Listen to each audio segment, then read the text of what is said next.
Assalamualaikum warahmatullahi wabarakatuh. Halo everyone, perkenalkan nama saya Muhammad Alfi Khairi. NIM 0112310044 dari Prodi Manajemen Universitas Internasional Semen Indonesia. Kali ini saya akan membahas tentang Starlink. Sebelum memulainya, saya akan menjelaskan super objektif yang terdapat output dan outcome serta tekniknya. Oke, super objektif. Starlink menciptakan akses internet global yang cepat, stabil, dan terjangkau melalui jaringan satelit yang luas. Ini adalah super objektif yang menjadi pendorong utama di balik semua upaya dan inovasi yang dilakukan oleh tim di SpaceX. Kemudian objektif output yang pertama, menyediakan akses internet di daerah terpencil dan kurang terlayani. Output yang kedua, mengurangi kesenjangan digital antara wilayah perkotaan dan pedesaan. Kemudian outcome, yakni meningkatnya kecepatan dan stabilitas koneksi internet secara global. Kemudian taktik, Starlink meluncurkan satelit ke orbit terendah bumi untuk memperluas jaringan konektivitas. Teman-teman, selanjutnya saya akan memulai menjelaskan isi dari materi presentasi saya. Di sini saya akan membahas tentang Starlink, sebuah proyek revolusioner yang diprakarsai oleh Elon Musk. Tujuan dari presentasi saya adalah untuk menjelaskan bagaimana Starlink berupaya menghubungkan dunia melalui jaringan satelitnya. Oke, selanjutnya kita membahas tentang Starlink. Teman-teman, Starlink adalah proyek dari SpaceX yang bertujuan untuk menyediakan akses internet berkecepatan tinggi dan latensi rendah ke seluruh dunia melalui jaringan satelit yang berada di orbit terendah bumi. Elon Musk, pendiri SpaceX, memiliki visi untuk menghubungkan semua orang di planet ini dengan internet yang cepat dan terjangkau, bahkan di lokasi-lokasi terpencil yang sulit dijangkau oleh infrastruktur tradisional. Starlink adalah nama jaringan satelit orbital yang pengembangannya dimulai pada 2015. Pada minggu kemarin, Starlink sudah memperluas jaringannya sampai ke Indonesia loh. Untuk mencapai tujuan menyediakan akses internet di daerah terpencil dan kurang terlayani, Starlink melakukan beberapa upaya. Oke, selanjutnya.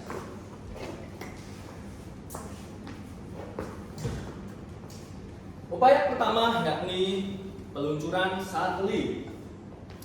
Yakni meluncurkan ribuan satelit ke orbit terendah bumi untuk membentuk konstelasi yang dapat memberikan cakupan luas.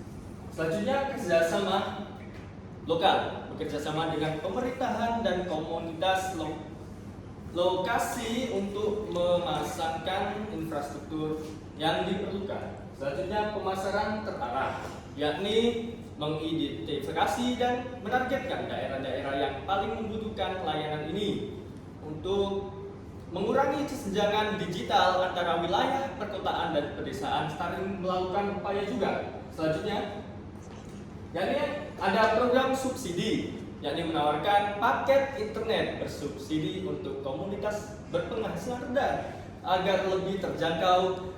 Kemudian ada pelatihan digital, yakni mengadakan pelatihan penggunaan internet dan teknologi di daerah pedesaan untuk meningkatkan literasi digital. Selanjutnya ada peningkatan infrastruktur, yakni investasi dalam pengembangan infrastruktur internet di daerah pedesaan untuk memastikan konektivitas yang lebih baik.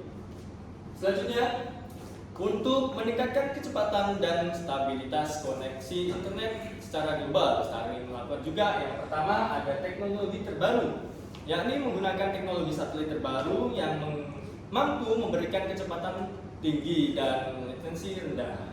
Selanjutnya ada pemeliharaan satelit, yakni SpaceX rutin memantau dan memelihara satelit untuk memastikan performa optimal.